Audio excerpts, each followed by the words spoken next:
Salam əziz tamaşaçılar, xoş gördük hər birinizi. Mən Nuray sizinləyəm. Bugün də tək deyiləm. Qonağım ginekoloq Rəşad Sultandır. Rəşad bəy, verilişimizdə xoş gördük sizi. Xoş gördük. Əhvalınız necədir bu yay havasında? Yaxşıdır. Dəvətə görə təşəkkür edirəm. Hələ ki nə tam yaydır, nə də qışdır. Ona görə bu sərin havanın dadını çıxarırıq. Əvvəlcə belə bir suala müraciət etmək istərdim Rəşad bəy. Necə oldu məhz ginekologiyanı seçdiniz? Çünki əgər nəzərə alsaq ki, hazırda cəmiyyətimizdə kişi ginekoloqlara qarşı fikir müxtəlifdir. Yəni onlar birmənalı qarşılanmır. O tabunu necə yıxdınız? Ginekologiya məncə tibbin ən rəngarəng sahəsidir, belə ifadə edeyim. Ən maraqlı sahəsidir desəm, sanki hamı öz ixtisasını tərifləyirmiş kimi olacaq. Bu bir. İkincisi, indi tibb universitetində oxuduğumuz zaman, bütün ixtisasları keçdiyimiz zaman, hal-hazırda da xəstələrlə işləyərkən mən görürəm ki, istənilən sahəyə dərinliklərinə inəndə o adama maraqlı gəlir. Özü sadəcə tibb yox, ümumiyyətlə bəlkə həyatın hər sahəsi, hər elm dərinliklərinə inəndə maraqlıdır. Sadəcə rəngarəng desəm, çox tərəfli, çox aspektli, çox branşlı, çox budaqlı desən daha düzgün olar. Yəni bir ixtisasın içərisində fərqli ixtisaslar var ginekologiyada və eyni şeylə səhərdən axşama qədər məşğul olmaqdan sıxılmırsan bu zaman. Yəni həm misal üçün endokrinologiya, yəni hormonal hissə var, həm onkologiya, xərçənglər var. Ana bətnindəki uşaqla məşğul olarkən sən pediatr olursan. Hamiləlik və doğuş ayrı bir elmdir. Doğuş ayrı bir süreçdir. Yəni tibbdə analoqu olmayan bir əməliyyat deməyə də gəlmir adamın. Heç müdaxilə də deyil. Ondan sonra sonsuzluq məsələsi var. İndi sonsuzluqda ki, özünə məxsus müalicə yanaşmaları var. İşin psixolojik tərəfləri var ki, ailələrə övlad bəxş etmək filan, uşaq insan dünyaya gətirmək. Ona görə də bu baxımdan ultrasonoqrafiyası var. Yəni eyni zamanda sən bir gün radioloq olursan, o birisi gün pediatr olursan, o birisi gün endokrinoloq olursan. Hətta gün yox, xəstədən xəstəyə ixtisasın dəyişir elə bir. Bu da mənim kimi belə tez sıxılan adam üçün lap yerinə düşür. Amma etiraf edeyim ki, mən buna görə ginekologiyanı seçməmişəm. İxtisasla məşğul olandan sonra, ixtisas keçməyə başlayanda, ixtisas almağa başlayanda bunu fərq etdim. Ginekologiyanı seçməyim təsadüf olub, yəni bir kontingentlə əlaqədar. Mən tibb universitetini Bakıda bitirmişəm, sonra uzmanlıq təhsili almaq üçün, ixtisas təhsili almaq üçün Türkiyəyə getmişəm. Orada o vaxtlar xaricilər üçün kontingent çox məhdud olurdu. Misal üçün, filan şəhərdə filan ixtisasa bir yer ayrılırdı, filan şəhərdə filan ixtisasa iki yer ayrılırdı. Bizim daxil olduğumuz il İstanbul Universiteti Cərrahpaşa Tibb Fakültəsi iki xarici kontingent ayırmışdı, iki xarici vətəndaş üçün. Yəni, misal üçün, Ankarada başqa bir ixtisas var idi, Samsun'da başqa bir ixtisas var idi. Belə adda-budda bir-iki gözümüzə kəstirə biləcəyimiz ixtisas var idi. Dostların da tövsiyəsilə İstanbul seçdik, biraz yaşayış da asan olsun, əlverişli olsun deyə. Seçim az idi. Biraz ixtisasın özəlliklərini, mən böyük major cərrahiyyəyə heç vaxt həvəsim olmayıb. Terapiyadan daxili xəstəliklər, yəni o can həkimliyindən də çıxılacağımı düşünmüşəm həmişə. Böyük cərrahiyyə ilə terapiya arasında orta mövqe kimi bu dar ixtisası seçdim. Maraqlılıq baxımından qətiyyən peşman deyiləm. Sonrasını bəlkə birazdan danışarıq. Amma ixtisas seçmə mexanizmi biraz belə təsadüfi olub. Bəs bu ixtisasınızı seçdiyinizi ətrafınızdakılara bildirdiyinizdə necə münasibət gördünüz? Necə türklər demişən, tepki aldınız? Elə bir ki, hiss eləmişsiniz biraz başıma gələnləri, daha doğrusu o ərəfədə olanları. İxtisası seçməyə çox az vaxtımız var idi. Kontingent bugün açıqlanıb, həftə sonu bitəcək müraciət. Mən qarşıma çıxan hər qadın xeylağından soruşurdum, sən kişi ginekoloqa gedərsən, sən kişi ginekoloqa gedərsən. Yəni, anam, bacım, yaxın qohumlar, uzaq qohumlar, tanışlar filan beşməkan. O vaxt, yəni söhbət hardasa 20 il əvvəldən gedir, 2024-cü ildən, 2004-cü ildən. O vaxt belə yaxın çevrəmdəki qohumlar deyirdilər ki, gələcəkdə bu tip problem olmayacaq. Azərbaycan getdikcə müasirləşir, cəmiyyətin fikirləri dəyişir. Bugün ola bilər ki, kişi ginekoloqa müraciət etməyi çəkinsinlər. Zaman-zaman bu çətinlik yavaş-yavaş bu baxış dəyişəcək. Ki, elə də oldu, tam radikal dəyişməsə də bir dəyişikliklər var cəmiyyətimizdə. Bir də ki, məsələ sadəcə o deyil də. Mən bu ixtisası seçərkən düşünürdüm ki, işin cinsiyyətdən çox da asılı olmayan hissəsindən, yəni cərrahiyyəsi ilə, sonsuzluqla filan məşğul olacağam. O da elə gözlədiyimiz kimi oldu. Belə, yəni ixtisas seçərkən bir o dediyiniz kimi bir o beyin təlatümü yaşadım, bəli. Asan olmadı qərar vermək. Bəs Rəşad bəy, bugün xanımlar sizə dərdlərini açıq şəkildə deyə bilirmi? Ümumiyyətlə bu güvəni qadınlarda necə qazanmısınız? 20 il əvvəl biz heç hamiləlik sözünü belə işlətməyə utanırdıq. Özdə qadınlı kişili. Bir məclisdə hamilə sözü işlətməyə ayıb sayılırdı. Bəlkə indi də sayılır bir ağsaqqal məclisində. İkinci abort sözünü işlətməyə utanırdıq. Misal üçün, hələ mən menstruasiya sözündən deyim. Bugünün özündə də hansısa kanala gedəndə dedilər filan sözü biraz terminlə işlət, filan sözü demə, doğuş sözünü deməyə utanırdıq. Ona görə də bugünün özündə də bu tabu mu deyim, bu psixolojik nüans mı deyim, belə insanlar var. Bəzi kolleqalarımız bəzi instansiyalarda bunu tənqid edirlər, biraz yuxarıdan aşağı baxar kimi bu məsələyə münasibət göstərirlər. Mən məsələyə başqa cür baxıram. Yəni, mənim necə böyüdülməyim, həyata baxış bucağım, hələ söhbət utanmaqdan gedirsə, nədən utanıb utanmamağı mənim özümdən asılı deyil ki. Ona görə insanları nəyə görəsə utanırsa, onları qınamaq olmaz. İndi sualınıza qayıdım, necə müraciət edirlər, öz şikayətlərini deyə bilirlərmi? Açıq şəkildə. Heç demək fikri olmayan, ölərəm də kişi ginekoloqa getmərəm deyənlər, yəqin ki, heç gəlib çıxmır, mən onları görmürəm də. Deyəndə utananları görürəm. Dediyim kimi, artıq yəni normal qarşılayıram. Utanmamalarının üçün müəyyən bir mühit yaratmağa çalışırıq. Yanımızda hər zaman bir qadın tibb bacısı olur, köməkçi həkimlər olur. Bir də ki, bir dənə sual verdiniz ki, mən bu şəraiti necə yaradıram? Necə edirəm ki, qadınlar öz intim problemlərini, ginekoloji problemlərini, normada ortada deyə bilməyəcəkləri, nəinki kişiyə, heç qadın xeylağına belə deməyə utana biləcəkləri problemlərini mənimlə bölüşürlər. O bayaq sadaladıqların bir yana, bir tərəfdən də peşəkar yanaşma deyə bir anlayış var. Yəni, nədir o şərait yaratma?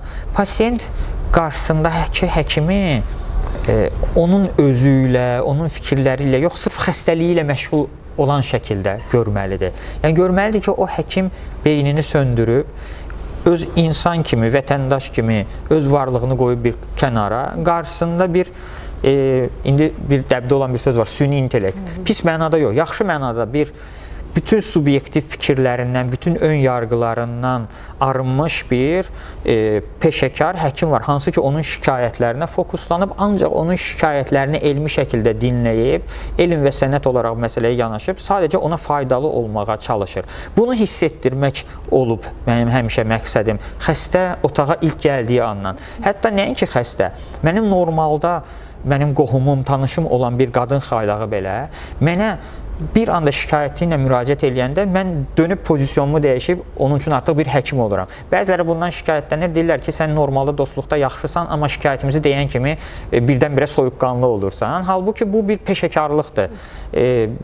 Yəni, mən məqsədim odur ki, xəstə şikayətlərini mənə rahat desin, fikirləşməsin ki, bu ginekoloji şikayətdir, bunu demək olar. Bilsin ki, bizim üçün insan orqanizmi təpədən dırnağa qədər dəyərlidir, öz bütün hüceyrələri ilə, toxumaları ilə, bioloji ifrazatları ilə, eksperimentləri ilə, hətta doğru dildə deyirəm ki, bununla da kimsə məşğul olmalıdır da, belə.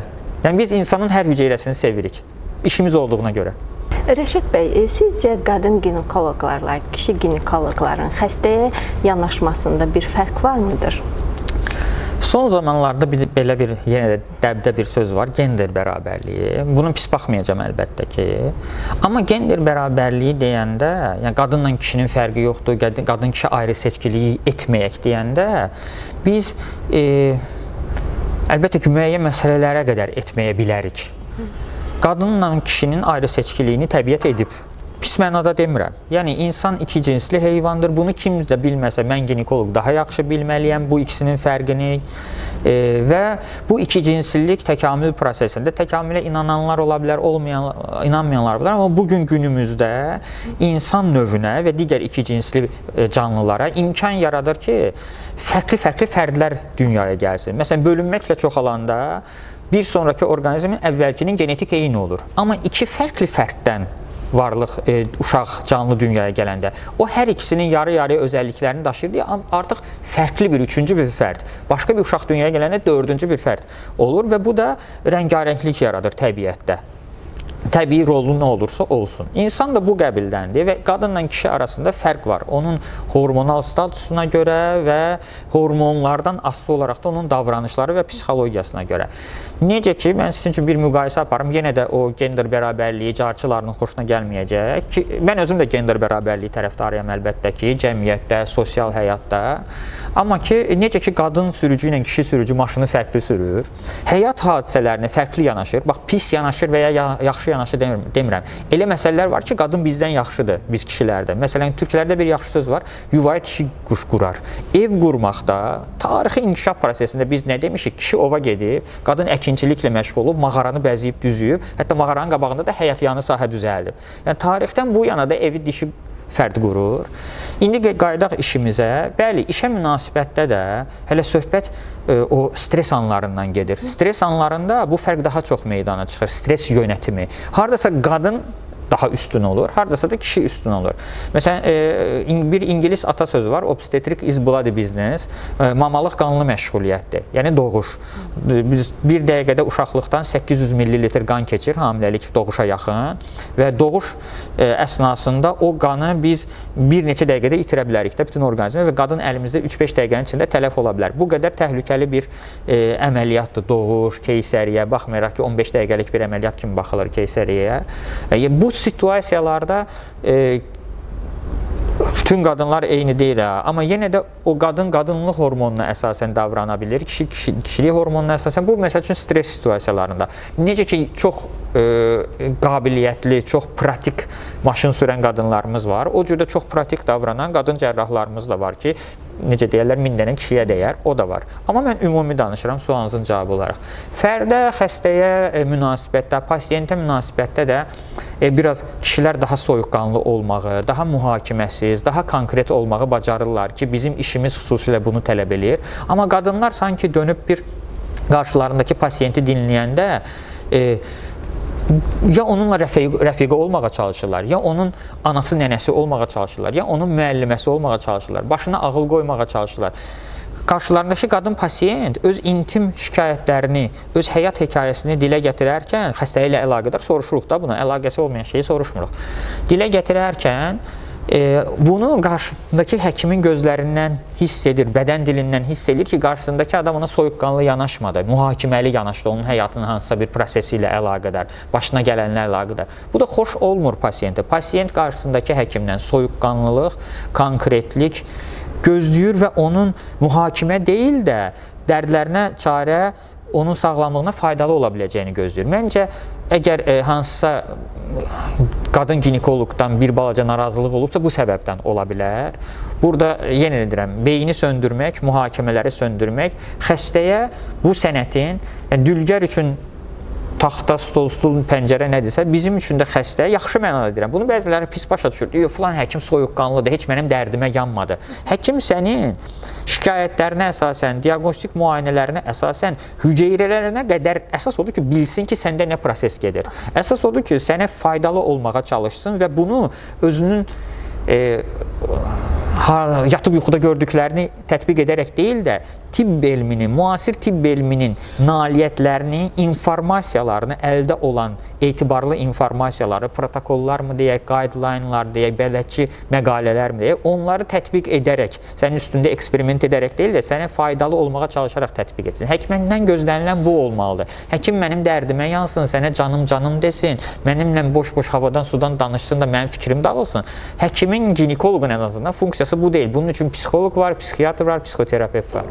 Bəs Rəşad bəy, qadınlarda müayinə zamanı ən çox rastlaşdığınız problem nə olur? Ümumiyyətlə, sualı belə qoyaq da, yəni mən bugün son 3 gün ərzində, son 1 ay ərzində mən qadınların hansı problemlərlə rastlaşmışam, bunun çox da informativ bir dəyəri yoxdur.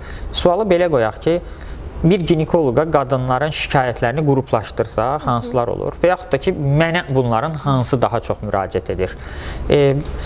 Ən çox müraciət səbəbləri ən sadələr olur da həmişə. Yəni necə ki bir terapevtə ən çox qriplə əgər müraciət edirlərsə, ən çox başımıza gələn xəstəlik qripdirsə, qadınlar üçün də ən çox başlarına gələn 2-3 qrup xəstəliklər var.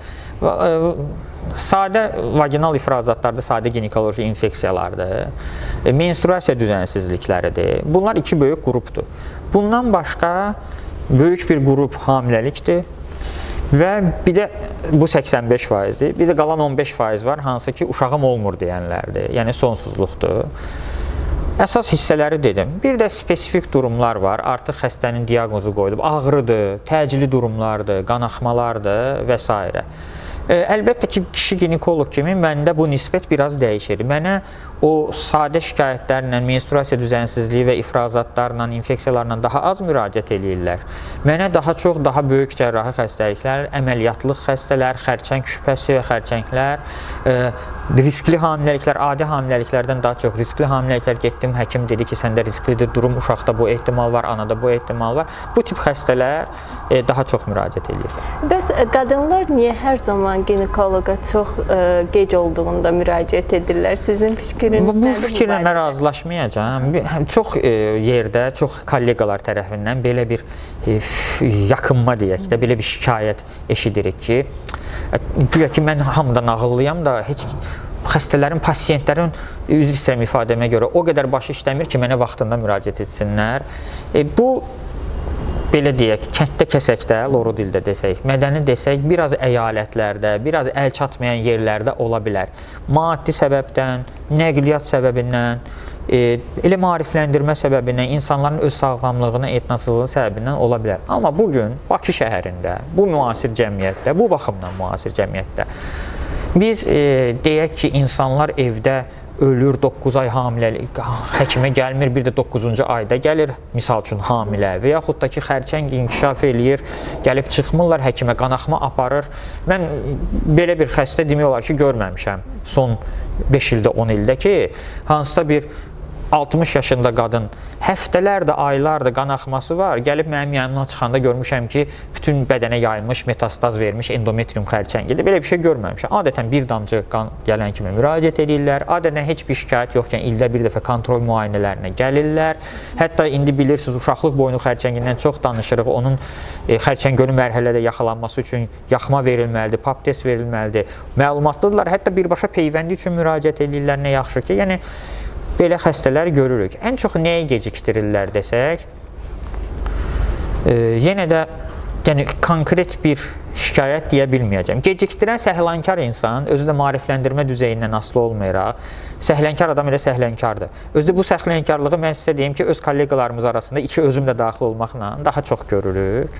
Amma insanlarımız indi daha çox qorxudulur sanki. Biz bugün Azərbaycan tibbində, səhiyyəsində, ya ümumiyyətlə cəmiyyətində gecikdirməkdən ziyadə hiperdiaqnostika problemini daha çox görürük. Xəstə gəlir, kistasan mütləq əməliyyat olmalısan, miomasan mütləq əməliyyat olmalısan. Pap testdə yüngülvari bir hüceyrə dəyişikliyidir, səndə uşaqlıq boynu xərçəngidir deyirlər, qorxudurlar. Bəziləri bilərəkdən, bəziləri bilməyərəkdən. Bəzən xəstəyə deyirsəniz ki, səndə qorxulası bir şey yoxdur, özünü qorxudur. 10 dənə risk izah edirsən, 1000-də 1 ehtimalla fokuslanır ən qorxulusuna. O 1000-də 1 ehtimalın 1999-unu qoyur bir qıraqda, 1000-də 1-nə fokuslanır. Deyir ki, yox, mən öləcəm, xərçəng olacam falan. Yəni, hiperdiaqnostikaya bu günümüzdə daha çox rast gəlinir, nəinki gecikdirməyə. Yenə də sizlə danışa-danışa beynimdən bütün ginekoloji və obstetrik xəstəlikləri keçirdim. Ağlıma gəlmədi ki, deyim ki, bax, bu diaqnozda xəstələrimizdə gecikmə görürük. Yəni, yadıma düşmədi. Şükür Allah, həkim çox, tibb müəssisəsi çox. Bakı şəraitində həkim əl çatanda. Bilirik ki, əyalətlərdə çatmayan məsələlər var, amma Bakıda bunu desəm ki, görürük kütləvi şəkildə, yalan olar. Adda-budda da o fərdi xüsusiyyətdə, o şəxsi səhlənkarlıqdan ola bilər. Bəs doktor, sizə belə bir söz deyim, biz əvvəllər daha çox analarımız bunu deyir. Yəni, qadınlar evdə hamilə qalırdılar, heç 9 ay ərzində həkimə getmirdilər. Lakin sağlam uşaq dünyaya gətirirdilər. Lakin hazırki dövrümüzdə nə qədər texniki, nə qədər dərmanlarımız müasir texnologiya ilə olan sistemdə hər ay həkim müayinəsindən keçən analar sonda xəstə uşaq dünyaya gətirirlər və demək olar ki, zaman keçdikcə cəmiyyətimizdə xəstə uşaqların sayı daha çox artıb. İstəyir sinir xəstələri olsun, istəyir psixoloji pozğunluğu olan uşaqlar, körpələrimiz olsun. Bunun səbəbi nədir sizcə? Bu sualın həm obyektiv, həm subyektiv açıqlamasını verməyə çalışacağım. Birincisi o fikir ki, evdə otururduq, uşaq sağlam olurdu, hamiləlik sağlıqlı sonlanırdı, həkimə gedirik, indi 1000 dənə problem çıxır. Birinci oradan informasiya mənbəyi anlayışından başlayaq. Bizim cəmiyyətin təkcə tibbdə yox, ümumiyyətlə həyatda bir nömrəli problemi informasiya mənbəyi anlayışıdır. Yəni, mən bugün baxıb bu dar baxışımdan, bu həyatda hansısa bir fakta əsasən qərar qəbul edirəm, sonra deyirəm ki, elə bu belədir, bu yanlışdır. Yəni, kimsə özü, qohumu, yaxını evdə oturub 9 ay həkimə getməyib, sonra uşaq sağlam olubsa, o deməkdir ki, bütün hamiləliklər bu şəkildə təqib olunmalıdır və bu şəkildə sonuçlanacaq. Bir dənə hadisə informasiya mənbəyi kimi qəbul edilə bilməz. Bəs necə olmalıdır? Ən azından tibbdə belədir. Çoxsaylı tibbi hadisələr, xəstələr, nəticələr, müayinələr, müalicələrin nəticəsi yüzlərlə, minlərlə, milyonlarla statistik analizlərdən keçirilir və bu nəticələr bu şəkildə etibarlı sayılır və ona əsasən tibbidə, elmdə yollar seçilir. Yəni, informasiya, sadəcə mən buradan belə kənardan baxdım, öz şəxsi mülahizəmə görə belə qənaətə gəldim ki, yox, məncə belədir. Səncə bir yemək dadlı ola bilər və yaxud dadsız ola bilər. Səncə bir paltar sənə yaraşa bilər və ya yaraşmaya bilər. Amma səncə bir sağlıq problemi bu şəkildə yanaşılmalıdır. Onu mən buradan oturub görə bilmərəm, bir sadə vətəndaş görə bilməz. Onu dünya elmi qərar verir və dediyim mexanizmlə, dediyim çalışmalarla qərar verir. Heç kim elmdə və sənətdə, sadəcə tibbdə deyil, maşın ustalığında da, ev ustalığında da, digər elm və sənət sahələrində də ona aid olmayan bir sahədə kənardan baxıb bir qənaətə gələ bilməz. Heç bu cəhdi eləməsin ki, sonra gülüncdə görünməsin. Bax, yaralı yerlərimdən biri də budur. Mənə baxan 1000 dənə adam indi deyəcək ki, yox, siz həkimlər elə dərman yazmağı bilirsiniz. Biz həkimlər yatıb yuxuda durduğumuzu, gördüyümüzü demirik cəmaata. Biz həkimlər milyonlarla çalışmanın sonucunu danışırıq. Kimsə öz yatıb yuxuda gördüyünü danışırsa, o babalı onun boynuna və səhv edir. Heç bir həkimin özündən şəxsi fikrini xəstəyə deməyə və tətbiq etməyə ixtiyarı yoxdur. Necə ki, biz maşını şəxsi fikrimizlə sürə bilmərik, qoyulmuş yol hərəkəti qaydaları ilə sürürük, svetoforda maşın gəlsə də sağdan, gəlməsə də biz qırmızı işığı gözləyirik. Tibbdə də elədir, tibbin də öz yol hərəkəti qaydaları vardır və digər elmlərdə də belədir. İndi qayıdıram bu məsələyə, ana-uşaq məsələsinə. Hamiləlik zaten fizioloji bir haldır, təbii bir haldır. Hamiləlik risklərin astanasında olan bir təbii haldır. Yəni 10 hamilədən 9-u doğrudan da evdə otursa, həkimə getməsə də sonuc yaxşı olacaq. Mən buna etirazım yoxdur. Biz o 10-undan birini yaxalamaq üçün hamısını müayinəyə çağırırıq. O 10-undan biri vaxtında yaxalansın və mümkünsə bir tədbir görülsün. Mən demirəm ki, biz bütün hamiləlik patologiyalarının, söhbət döldən gedirsə, uşaqlardakı bütün qüsurların qarşısını ala bilirik, nəsə tədbir görürük. Ən azından bugünkü elm bunları aşkar edə bilir, bir çoxunu, ən azından 70%-ni və ailəni yönləndirə bilir. Bətindaxili dövrdə görülə bilən tədbirlər var. Tədbir görülə bilinməyəcəksə, hamiləlik sonlandırma təklifləri var ki, qüsurlu uşaq dünyaya gəlməsin və yaxud da ki, sadə əməliyyatla korreksiya edilə biləcək, düzələ biləcək qüsurlar varsa da, eləsi var ki, doğulan kimi müvafiq mütəxəssisə yönləndirilməlidir. Bizim işimiz daha çox yönləndirmədən ibarət olur. Obyektiv danışaq deyəndə, bayaq onu deyirdim. Bəli, bugün biz bir çox hamiləlik patologiyasının həllinə əlimiz çatmır. Elm nə qədər inkişaf etsə də, hamiləlik patologiyalarının, bəlkə də bütün tibbdə belədir, radikal müalicələr yoxdur. Elm nə qədər inkişaf etsə də, qüsurların müalicəsi yoxdur, ana bətnində ən azından. Bir-iki müdaxilə var ancaq belə. Biz ana qarnındakı uşağı əməliyyat edib bağırsaq keçməzliyini aradan qaldıra bilmirik, misal üçün. Amma yönləndirmə, menecment, yanaşma deyə bir anlayış var və bu yanaşmanın sayəsində bugün milyonlarla mı deyim, Azərbaycan çapında yüzlərlə, minlərlə ananın həyatı qurtarılır vaxtında müdaxilə ilə, uşaqların həyatı qurtarılır. Bugün Azərbaycanda da ürək qüsurlarından tutmuş, böyrək qüsurlarına qədər doğulandan sonra uşaq vaxtında yönləndirilir, müvafiq ixtisas cərrahlarına və müvafiq korreksiyalar edilir və yaxud müvafiq müalicələr aparılır. Elementar bir şeydir. Fenilketonuriya xəstəliyi uşaq doğulan kimi lazımi analiz edilirsə, ona sadəcə bir diyeta ilə, dərmansız bir diyeta ilə o uşağın həyatı birdən-birə faciəvi istiqamətdən tam sağlamlı uşaq istiqamətinə gedə bilir. Bu sadəcə bir misaldır. Ona görə də hamiləlik dövründə, yenə deyirəm, biz hiperdiaqnostika çox eləyirik deyə biz və kolleqalarımız, xəstələr bundan, pasiyentlər bezir. Hər hamiləyə 2 həftədə bir gəl risksiz hamiləyə, 2 həftədə bir gəl sənə baxım, sidik analizləri, qan analizləri, görüntüləmələr, MRT-lər verdirsək, xəstənin haqqı var üsyan etməyə. Dünyanın heç bir yerində ayda bir dəfə müayinə deyə bir şey yoxdur hamiləlikdə. Protokol var. 12-ci həftədə nəyə baxacam, 20-ci həftədə nəyə baxacam, 32-ci həftədə nəyə baxacam, 37-ci həftədə nəyə baxacam. Budur hamiləlik müayinəsi. Cəmi 4 ultrasəs müayinəsi, maksimum. Hətta onu azaltmaq da olar. Bu şəkildə yanaşsa, xəstə görər ki, məndə bir problem yoxdursa, həkim məni incitmir, o zaman heç bu fikirləri də eşitməliyik. Biraz da biz həkimlərin, o bayaq dediyim hiperdiaqnostika edən həkimlərin bu məsələdə mənfi xidməti var ki, pasiyentlərdə belə fikir yaranıb.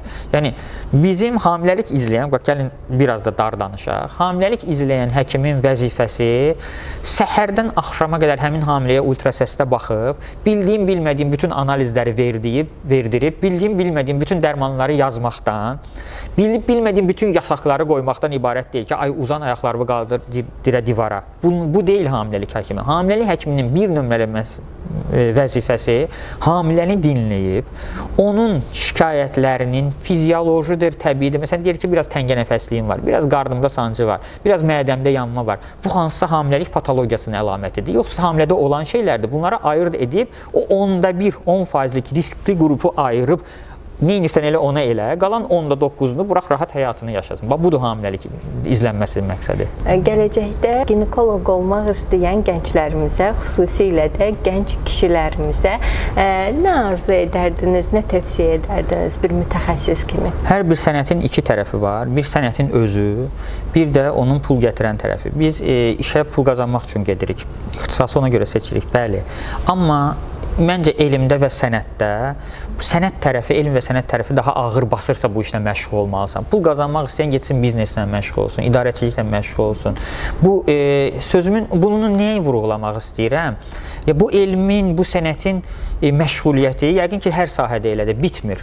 Bunun daim inkişaf elətdirməyə yönəlməlisən. Nə qədər qazansan, nə qədər öyrənsən, burada maddiyyatı demirəm, biliyi deyirəm, sənətin ustalığını deyirəm. Nə qədər öyrənsən, deyirsən ki, kaş biraz daha çox öyrənərdim. Yəni, sənətə ac olmaq lazımdır və bu aclığı doymamaq lazımdır, dalıca getmək lazımdır. Sənətdə elmi nə qədər öyrənsən, deyirsən azdır. Birinci tövsiyəm odur ki, elə bir qrafik, elə bir trayektoriya, elə bir inersiya seçsinlər ki, öyrənə-öyrənə getsinlər də, dayanmasınlar. Nə qədər çox öyrənsələr onlara kardır, qazançdır. Qazanc budur yəni.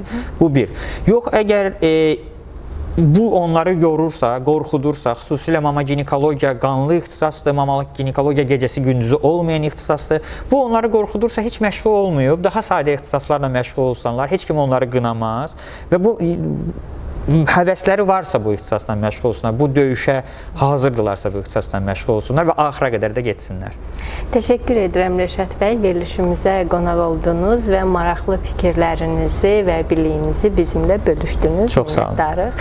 Belə, əziz tamaşaçılar, verilişimiz sona çatdı. Yenidən görüşmək ümidi ilə sağlıqla qalın. Sonda isə çəkilişdə göstərdiyi köməyə görə Qraf Otelə minnətdarlığımızı bildiririk. Yenidən görüşmək ümidi ilə sağlıqla qalın.